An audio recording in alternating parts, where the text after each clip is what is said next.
Hi, welcome to NDE TV. I'm Peggy Robinson. Today's guest is Dr. Laurence Brock, and I'd like for him to tell us about his near-death experiences before we get into his amazing spiritual career, if that's okay.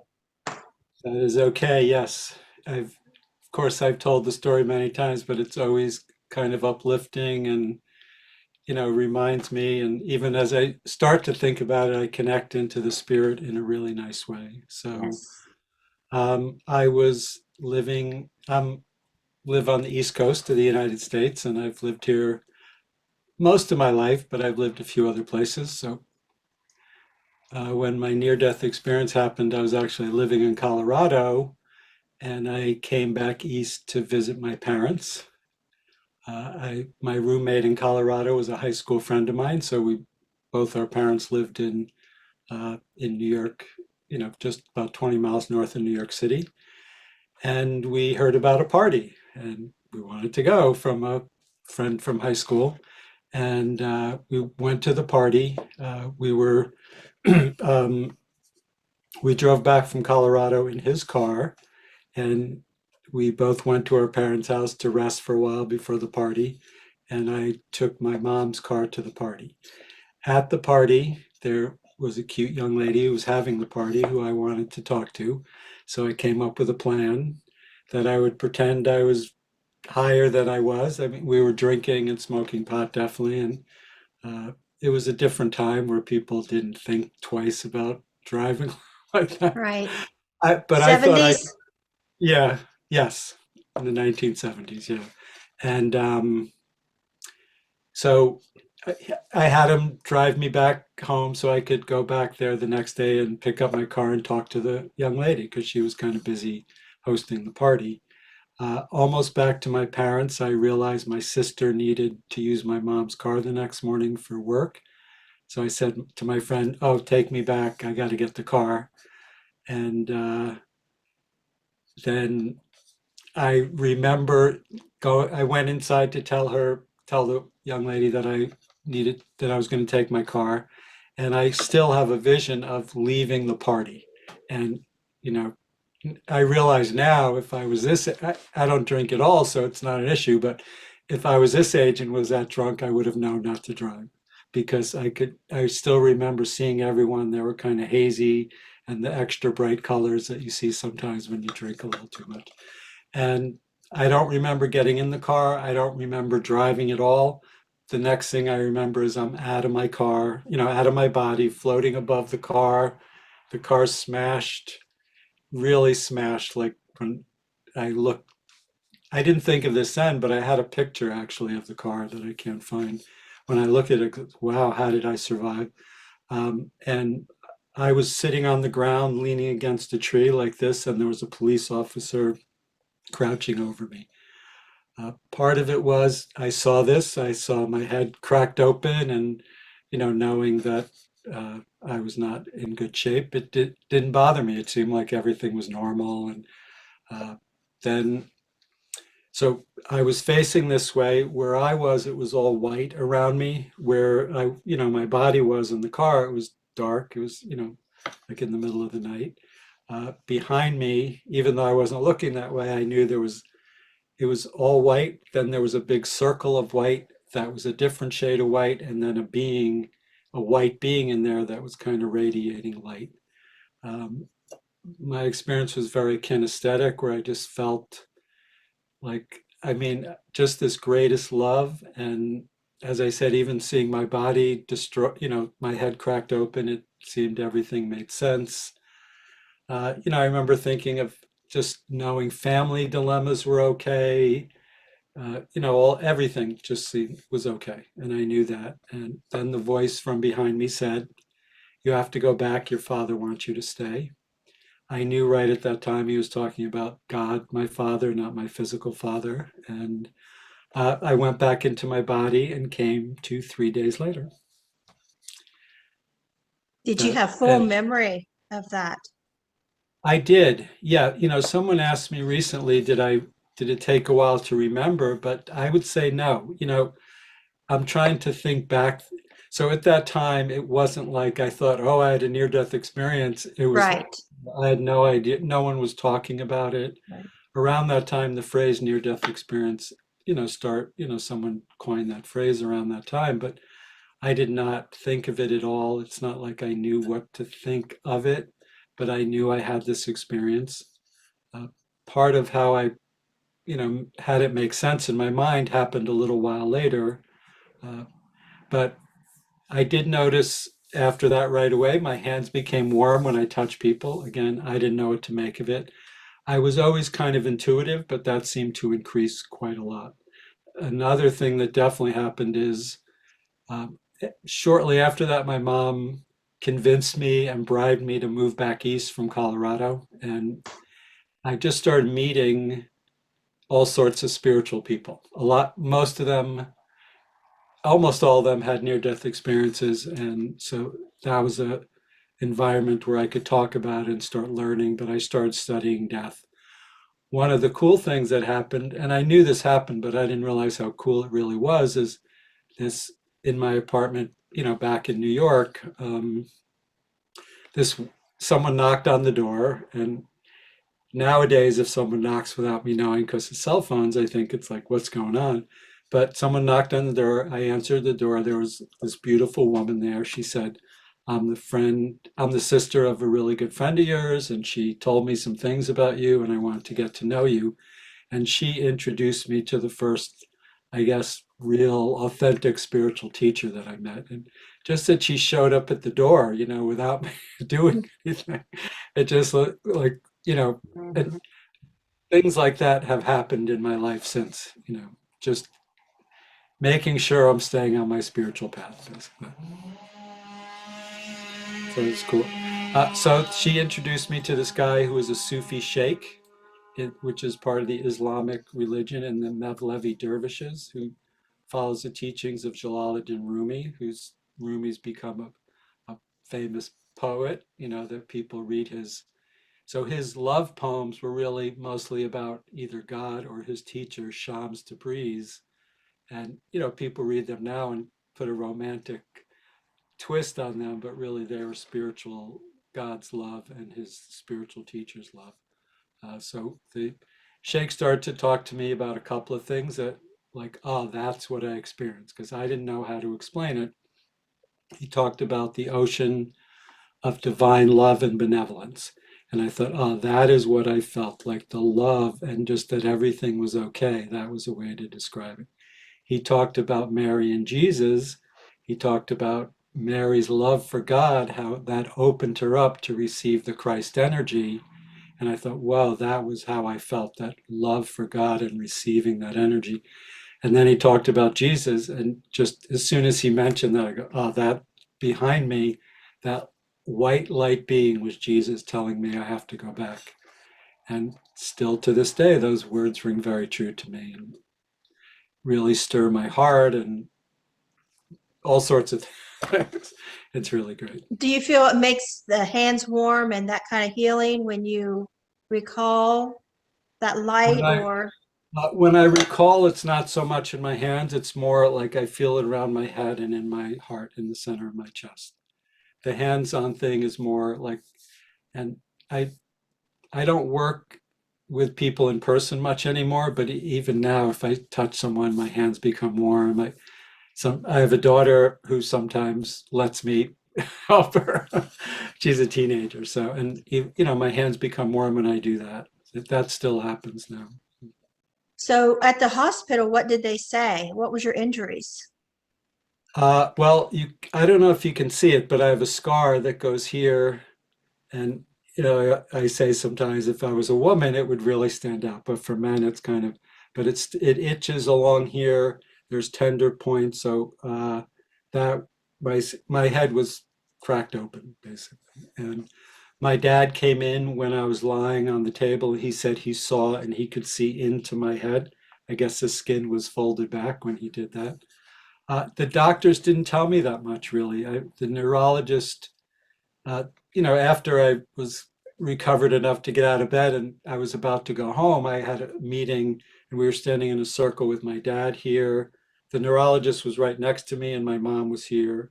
And, they talk, I don't remember what we talked about, but as the neurologist was leaving, his face became very close to me and he had this smirk on his face, like, you are lucky. That's what he said. And knowing, and he even, he did a good job because you can't see the scar that Right. much, just that I lived. Yeah. And one of the nurses said to me it was touch and go for a while. I, asked my dad, it's many years later, but I asked him, did he get any information? He said no. And in those days, doctors didn't really give you much information. They felt it was better to keep the family away and not tell them too much so they don't start freaking out and stuff. Can you remember when you first started talking about it?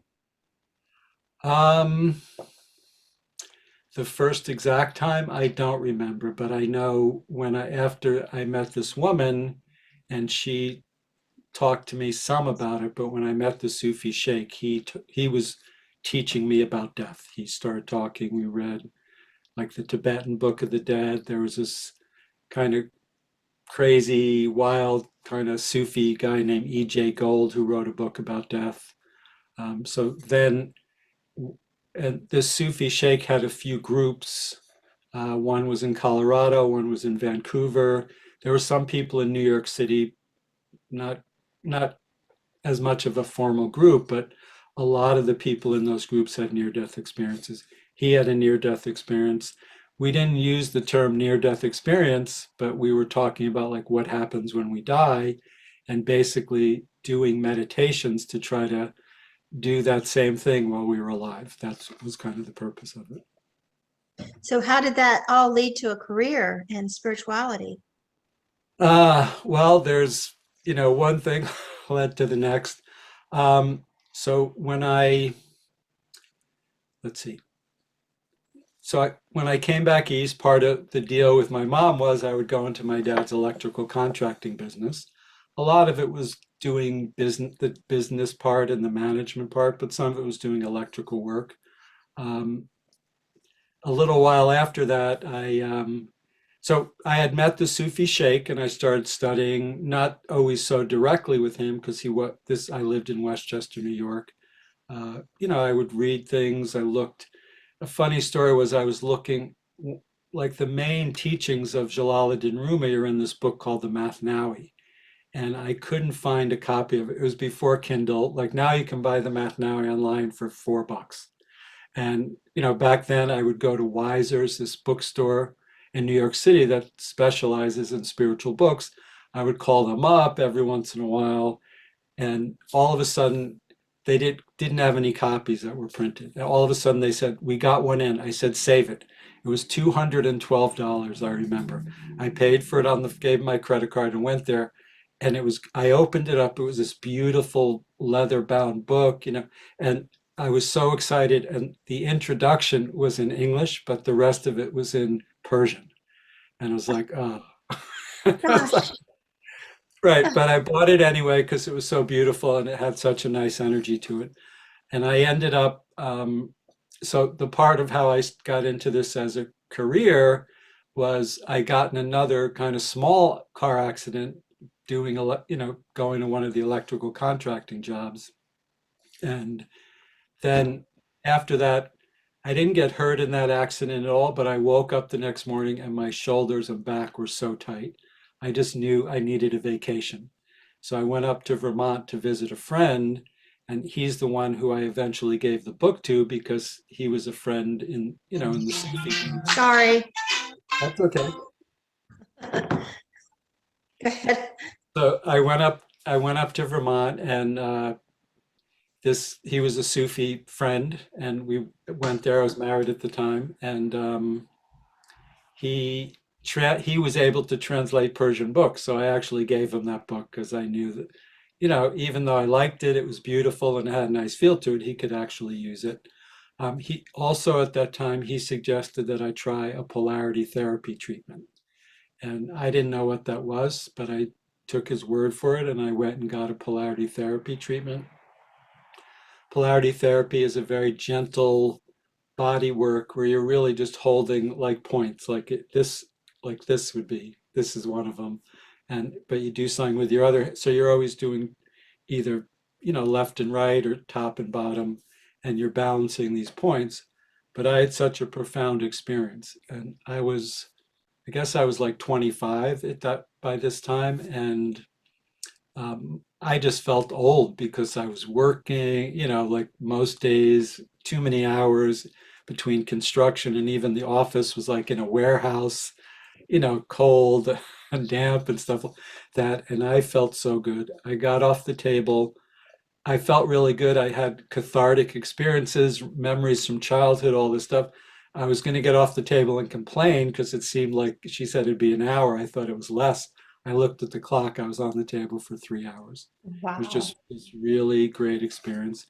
And then she said to me, "You should continue." And she happened to know someone near where I lived that did polarity. So I started getting treatments from her. And after a while, she said, "I'm starting a class. I think you'll like it." And I loved it. And it was a great way to take the thing with my hands getting hot and actually start applying it to working on people more, knowing what I was doing in a systemized way. And that led to doing that as a hobby for a while. One day I just realized I am sick of doing the electrical work. The work itself I like doing, and some of the jobs are really good. A lot of the jobs it's just very businessy. A lot of it was arguing with people about money. Part of the way you make money in electrical contracting is you get a job and you have to bid, so you're putting in a low price. Then you try to find the mistakes the engineer or the architect made in the contract, so you could charge more money. And it's, you know, the the good people that I like to work with were fine with it because I was finding mistakes and they knew their building was being built better. But some people would be fighting about money a lot. So one day I decided I'm going to switch gears and make my hobby into a career, and it took off really well. And I learned techniques for manifesting during that time. And uh, for some years, a lot of people who had heard about it said, "Oh, help me do that with my business." And I still do that today, help businesses. It's kind of cool. So go from manifesting what you want to happen to it actually happening. Is that Yeah, what you mean? yes, yes. Yeah, I did this whole, I wrote it out. It was like 4 pages long, very detailed what I wanted to create in my practice, and did these processes that I know to make that happen on the physical level. And it worked out very well. So my practice took off very easily. Another part of it was I got an electrical job working for the county of Westchester that it was for the county penitentiary system redoing their offices. All the other work was done by the inmates, and I wasn't allowed to be there at the same time as them, which meant in my quick thinking, so in the contract it says you need to work from 8 to 4, and I realized I could ask them, can I work from 6 to 2, and then in the afternoon and evening focus on my practice. Part of what I did is I just called everyone I knew and asked if they wanted to try a treatment for me. And after doing that, I connected with some people who loved what I do and started telling their friends, and it took off pretty quickly. It was great. So how does it go from working with your hands and work with your hands to a career? What's in between? Just part of it was that decision and doing the manifesting techniques and starting to charge people. That's the difference right there. And that's always like now I'm very comfortable with it, but doing something spiritual, even every once in a while now people say, "Oh, you shouldn't charge," but I have to make a living, and Right. I have learned that people paying, it helps keep it balanced energetically. That uh, I'm not doing it for them. They're kind of, they're paying me to do it, so it's them doing it themselves. That's way better. Okay. Now, I'm trying to if remember, maybe I'm remembering wrong, but it seemed like I watched a Okay. video of you, like you go into like past lives or something, or they're Yes, I do almost always now. So it evolved from me working hands-on with people. I started doing crystal healing. There were some other things. I started doing very deep massage work, and then um, I always studying, always learning, and then I shifted to doing more purely spiritual stuff. And part of it now is almost always I'm talking to people about past lives. When someone comes to me and they're having an issue, whether it's health, physical health, emotional stuff, mental, or even business relationships, there's usually a pattern from a past life. And by seeing what that is and talking to them about it, that energy starts to clear and helps them quite a lot. Interesting. Yeah, it's the Now, coolest thing in the world. That's all I can say. It's so cool. and it's so cool that you traded in the financial security for something you just was passionate about, and it worked out for Yeah, you, because it doesn't always work out for everybody. Yeah, this is my it passion. doesn't.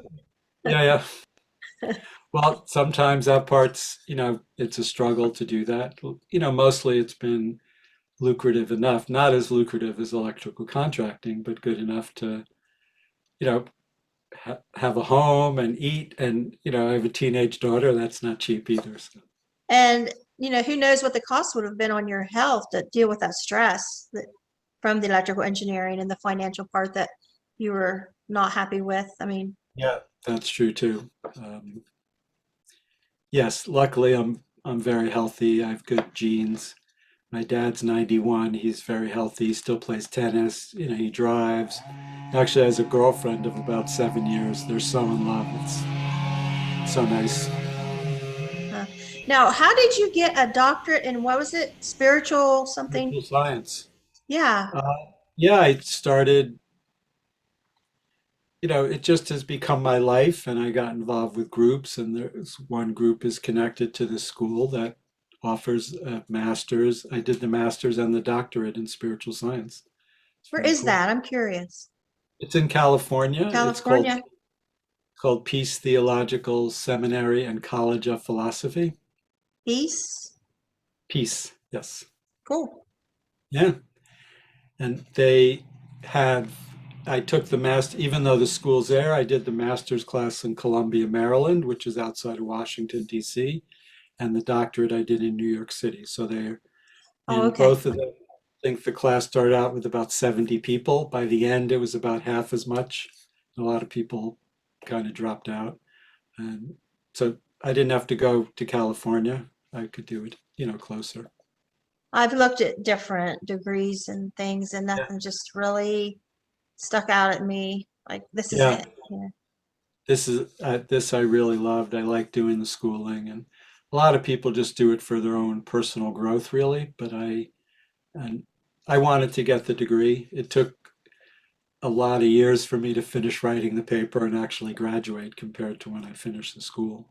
How old were Took you, if I can ask, when you graduated How with your old? PhD? Um, it was It's probably like 7 years ago, so like Okay. 60 around.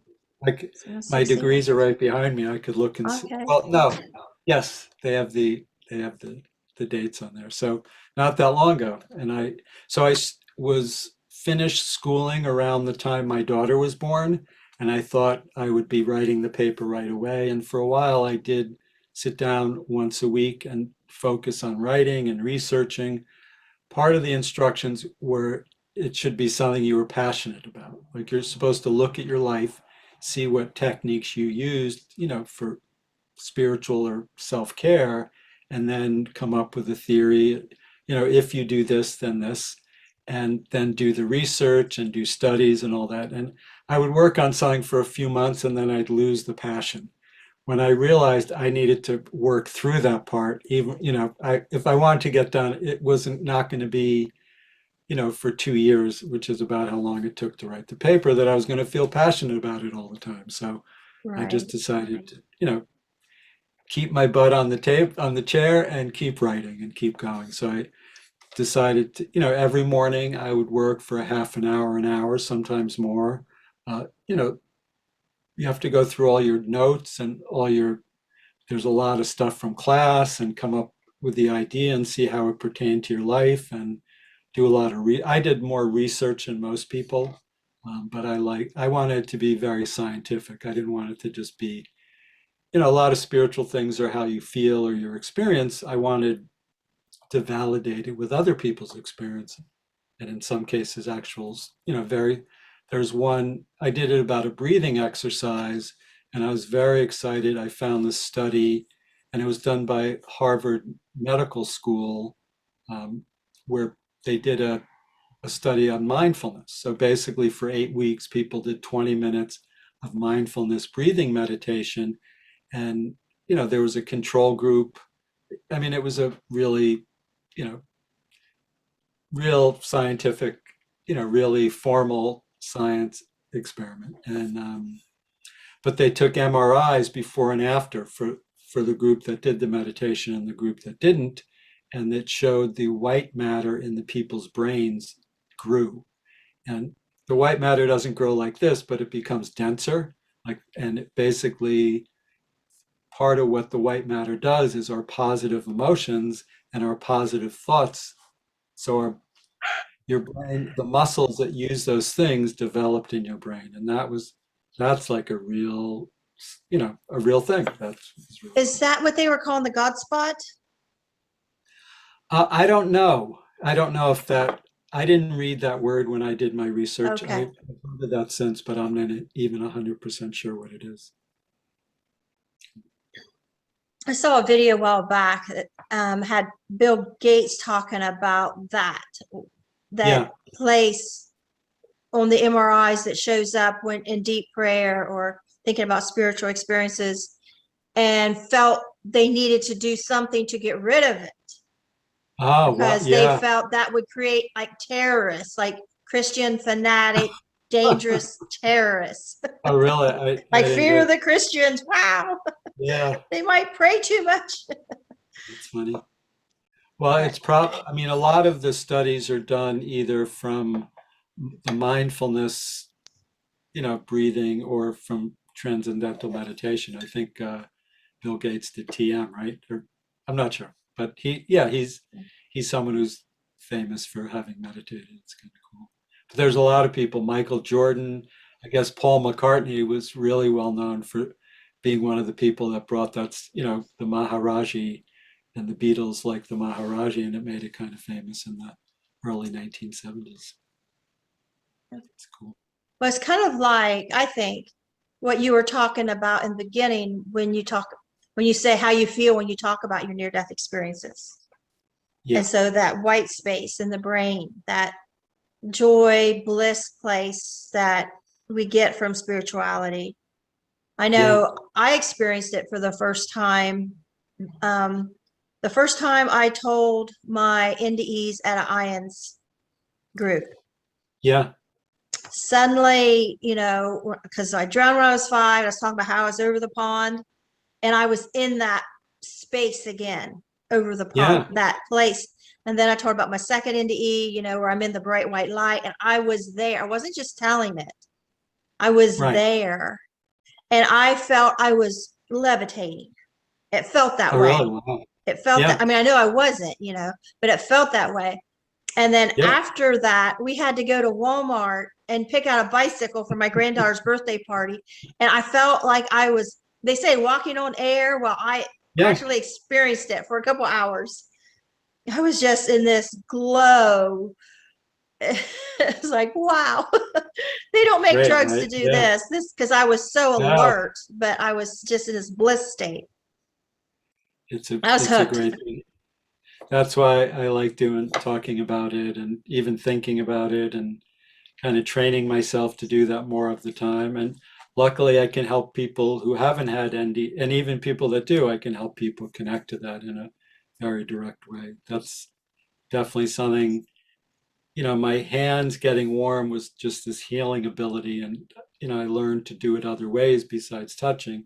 But I've also studied with the Sufi Sheikh, with a lot of other people that I'm hungry to learn how to do it more and more each day.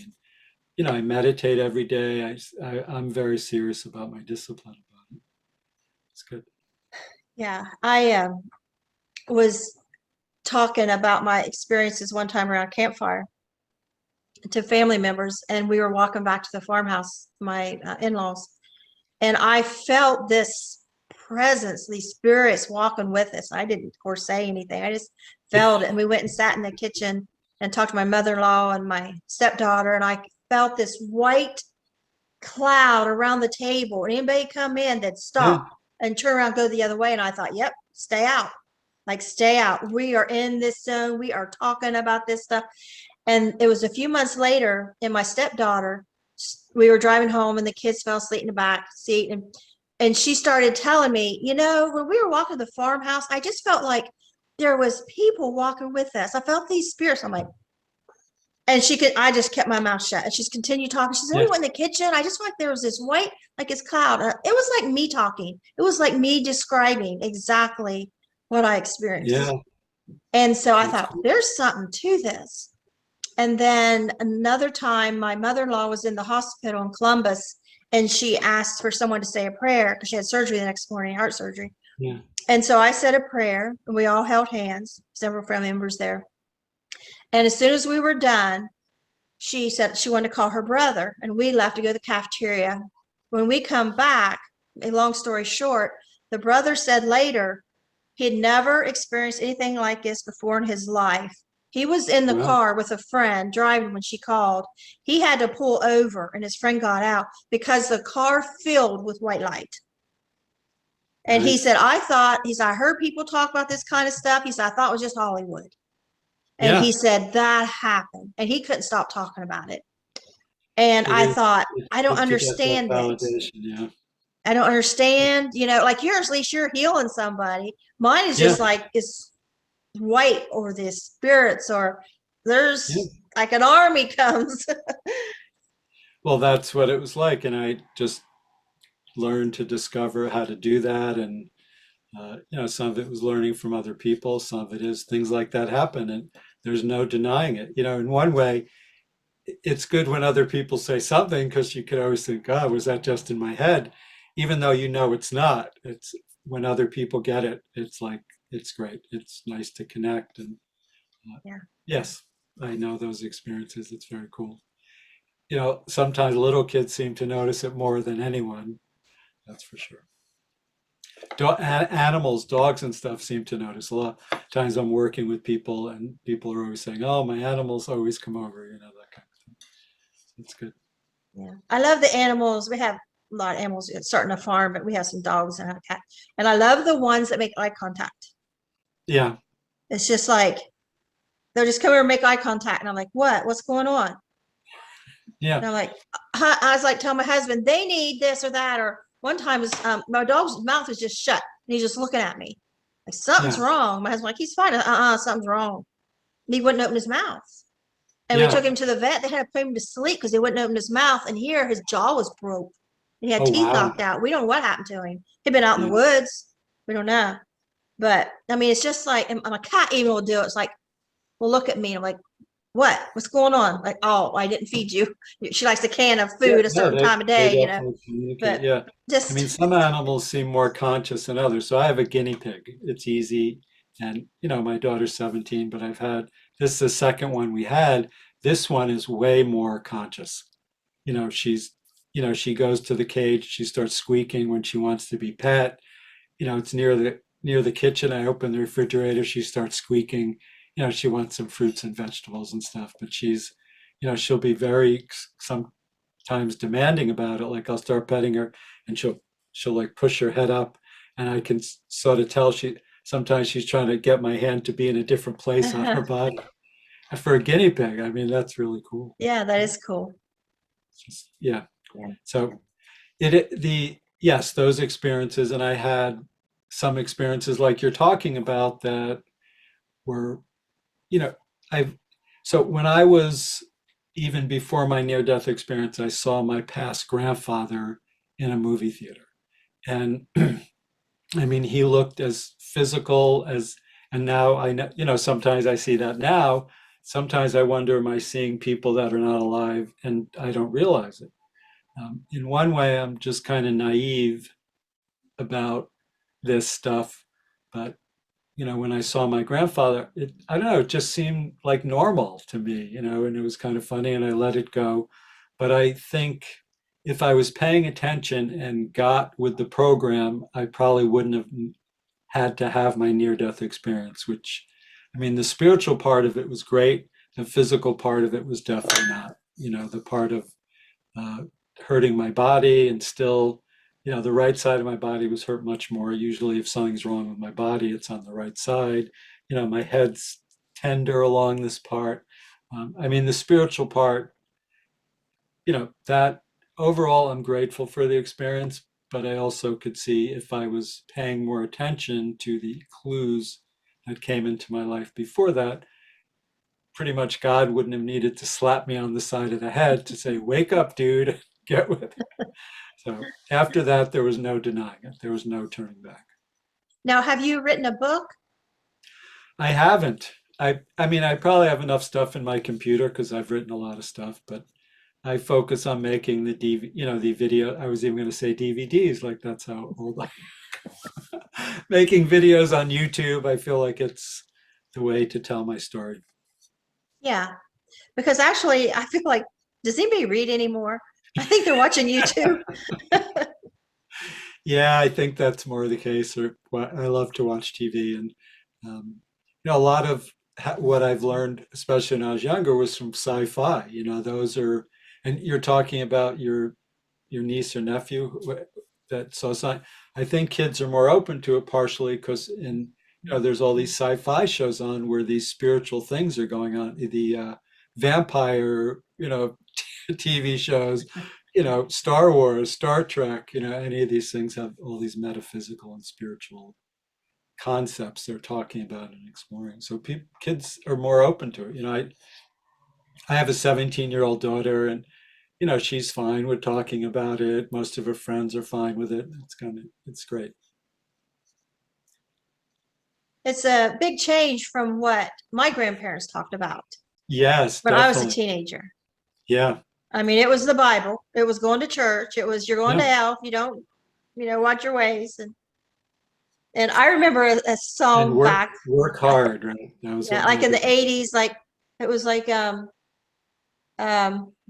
heaven is just a sin away or something. It's like if you made you feel like if you committed one sin, you weren't going to heaven. Yeah. Yes. Yeah. That part. My experience is that part's not true. That God forgives. Definitely. Yeah. Well, I appreciate you coming on and sharing your story and your life's work. And what, you have a YouTube channel? I do, Dr. Laurence Brock, Okay. and my website is laurencebrock.com, and I actually have a TikTok, which is Doc Brock at TikTok. Oh, wow. Okay. There you go, Grandpa. You're getting hip. Yeah, not too long ago, yes, I don't, how long ago someone said to me, "Oh, you should start a TikTok." I said, "Isn't that just for kids?" And he's a restaurant owner. He said, "No, I get a lot of business from my restaurant." And I didn't get with it right away, but sometime later I decided to. And then my daughter saw that I'm getting more views than she is on her TikTok, and she said, "Wow, you're like a YouTuber now." I said, "Yeah, I guess so." And my But it son, is good to reach out to people and share and connect to people all over the world. It just it is a blessing to share this. There was a time when I wouldn't even talk about it. It was like almost feeling ashamed to mention this because people were going to think I'm crazy. Now it's right. like you can talk And about now it. you're cool because you're on TikTok. Yeah, that's I know. right. When my son told my grandkids that Granny has YouTube, they're like, what? Like those two words don't go together, Granny and Yeah, right. YouTube. Because I guess they want to be professional YouTubers or something. Like, Yeah. Granny? Well, there's a lot of people that make a lot of money out there. I don't really make any money from my YouTube, but it definitely helps my practice. That's for sure. It does. Yeah, I imagine It, like to get the word out there, what you're doing. And and like I said, it is really good to share. Sometimes I get some pretty nasty comments on there about like this person wasn't being nasty, but they wrote this lengthy thing about how near-death experiences can't be true. And when people are talking about it, it's blasphemy. I mean, he was actually very respectful, but it seems like he did a lot of research to prove his point. And, at some point I'm thinking, man, like, you know, I really appreciate how much effort this guy put into it, but it seemed, well, I almost want to say to him, you should try a treatment with me because it seems, even though all his words are saying near death experiences aren't true and it's blasphemy, it just seemed he was, something in him was looking for something. And it is a big leap to go from what you've learned in religion when you're young to this experience, because it's just like a gap of faith and a gap of trust, and then when you feel it, it's like, oh, that's the thing I've been looking for. And I had a feeling with this guy that would have been that way, but I decided not to. And maybe I will now. Maybe this will give me the courage and the bravery to say, maybe you might want to try it, because when someone has so much energy on something, even if they're against it, it's like there's some sort of connection there. So he had a connection with it, and in his mind, he was making it, he was trying to make it religious, and it's not religious, it's spiritual. So, but I get all sorts, sometimes some nasty comments on there, but A mostly lot wonderful. of churches are against near-death experiences. They say we're false prophets, like we're the Yeah. devil, and they have to protect their flock from us. And a preacher actually told me those words here a couple years Oh, ago. really? Mhm. Yeah, that's how this guy was talking. And but luckily there are churches now that are open.